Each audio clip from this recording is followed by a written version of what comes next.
Good morning students. आज हम एक अपठित गद्यांश कर रहे हैं, जिसमें से मैं एक गद्यांश पढ़ रही हूँ और उसमें से कुछ क्वेश्चन दिए हैं, वो क्वेश्चन आप कीजिएगा और उससे रिलेटेड कुछ क्वेश्चन मैं वर्कशीट में भी दे रही हूँ, जिसे आपको सॉल्व करना है। ठीक है, मैं गद्यांश पढ़कर आपको गद्यांश समझा दे रही हूँ। ठीक है, बहुत ही ईजी है। मैंने एक गद्यांश चूज़ किया है आप ही के बुक से, जो मुझे बहुत ही अच्छा लग रहा है। मैं वही आज आपको पढ़ा रही हूँ। ठीक है, वो है आपका गंगा नदी के बारे में। ठीक है, ये गद्यांश, तो इससे रिलेटेड कुछ क्वेश्चन दिए गए हैं, आपको इसे सॉल्व करना है। ये एमसीक्यू है, लेकिन मैं कुछ क्वेश्चन भी दूंगी आपके वर्कशीट में, आप उसे भी सॉल्व कीजिएगा। ठीक है, देख लेते क्या है।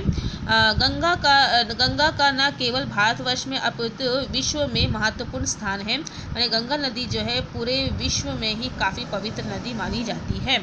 यह नदी हिमालय के 2 स्थानों से निकलती है। माने इसका जो सोर्स है, जिसका उद्गम है, उद्गम मतलब जो सोर्स है, वो 2 स्थानों से बताया गया। ठीक है, इसकी एक धारा भारत के उत्तराखंड के उत्तरकाशी जिले में गोमुख से उत्पन्न हुई भागीरथी कहलाई, और दूसरी धारा जो है आपका चमोली जिले में अलकापुर में बर्फ़ पिघलने से निकली और अलकानंदा कहलाई। गंगा का जल स्वच्छ, ठंडा, प्यास बुझाने वाला, मीठा और रोगनाशक है। देखिए, तो जो 2 धारा है, एक उत्तराखंड से निकली है। ठीक है, उत्तराखंड के उत्तरकाशी से निकली है, जो कि आपका भागीरथ कहलाई, और जो आपके चमोली जिले के अलकापुर से निकली है, जो बर्फ़ के पिघलने से निकली, वो आपका अलकनंदा कहलाई।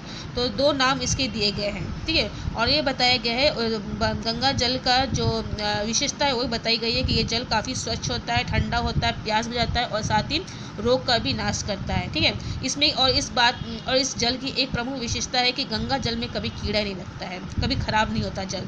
गंगा के पवित्र किनारों पर अनेक तीर्थ स्थान हैं, जिन उनमें बद्रीनाथ, केदारनाथ, ऋषिकेश, हरिद्वार, गढ़ मुक्तेश्वर, तीर्थराज, प्रयाग, वाराणसी आदि प्रमुख हैं। तो बताया है गंगा नदी जो है उसके किनारे बहुत सारे धार्मिक स्थल और बहुत सारे बड़े बड़े सिटी भी इस्टेब्लिश हुए हैं, जिसमें यहाँ पर इन सारे सिटी का प्रदेशों का नाम देशों का नाम दिया गया है। ठीक है, तो इस तरह से यहाँ पर गंगा नदी के महानता के बारे में, एक गंगा नदी की संस्कृति के बारे में यहाँ बताया गया है। इसमें से कुछ प्रश्न दिए गए हैं, देख लेते क्या है। भारतवर्ष में प्रसिद्ध नदी कौन सी है? तो आपको मालूम है कौन सी, आप लगाएंगे। गंगा नदी के प्राचीन शब्द है मालूम। गंगा नदी को हम क्या क्या बोलते हैं? भागीरथ बोलते हैं, सुसरिता बोलते हैं। ठीक है, गंगा नदी के जल की विशेषता क्या है कि ये इसमें कभी कीड़े नहीं लगते हैं।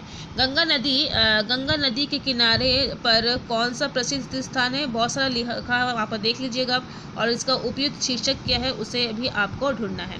तो ये कॉम्प्रीहेंशन आप कीजिएगा अपने क्लास वर्क कॉपी में। ठीक है, और हम लोग क्या क्या कर रहे हैं मैं और भी बता दे रही हूँ आपको। ठीक है, हम लोग को इसी बुक से, आपके बुक से 2 कॉम्पोजिशन करना है। मैं बता दे रही हूँ आपको कौन से कॉम्पोजिशन करने हैं। आपको जो है यहाँ पर जो है आपका, एक मिनट मैं निकाल रही हूँ पेज नंबर। ये छात्रों में व्याप्त अनुशासनहीनता, इस कॉम्पोजिशन को आपको रेडी करना है। यहीं से आप पढ़ सकते हैं, बहुत ही अच्छी तरह से लिखा हुआ है, बहुत अच्छी बुक है वाला। ठीक है, तो आप यहाँ से ही पढ़ सकते हैं। माने इनडिसिप्लिन जो स्टूडेंट में दिन पर दिन बढ़ता जा रहा है, उसका कारण क्या है और उसे आप कैसे दूर करेंगे, इसमें ये सब चीज़ें लिखी गई है। ठीक है, तो आप इसे ज़रूर पढ़िएगा इस कॉम्पोजिशन को। उसके बाद में आप जो है यहाँ पर एक और भी कॉम्पोजिशन है, समय का महत्व। सॉरी, यहाँ पर है, सॉरी इस साइड यहाँ पर है। ठीक है, समय का सदुपयोग, ये इसे भी पढ़ना है, इसे वो भी यहाँ पर बहुत अच्छी तरह से लिखा गया है। तो ये 2 कॉम्पोजिशन जो है आप यहाँ पर रेडी कीजिएगा। इसके अलावा आपको पेज नंबर 17 भी पढ़ना है, जो कि आपका तत्सम तद्भव है। मैं दिखा दे रही हूँ आपको, ताकि कोई कन्फ्यूज़न ना हो आपको। ठीक है, ये है आपका ये पेज नंबर तत्सम तद्भव। तत्सम मतलब संस्कृत रूप, तद्भव मतलब हिंदी रूप। तो आपको ये पूरा फुल पेज जो है यहाँ पर पेज नंबर 17 अच्छी तरह से पढ़ना है। उसके बाद में आपको सिनोनिम्स पढ़ना है, जो कि पेज नंबर आपका 102 है। 102 है, मैं निकाल रही हूँ आपका। ठीक है,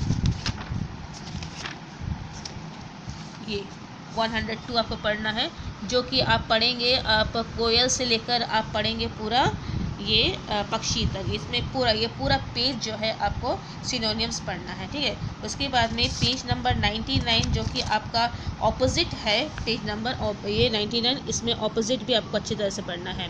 ये पार्ट भी पूरा पढ़ना है, इसे भी पूरा अच्छे से पढ़ना है, इसे भी पूरा अच्छे से पढ़ना है, इसे भी पूरा अच्छे से पढ़ना है।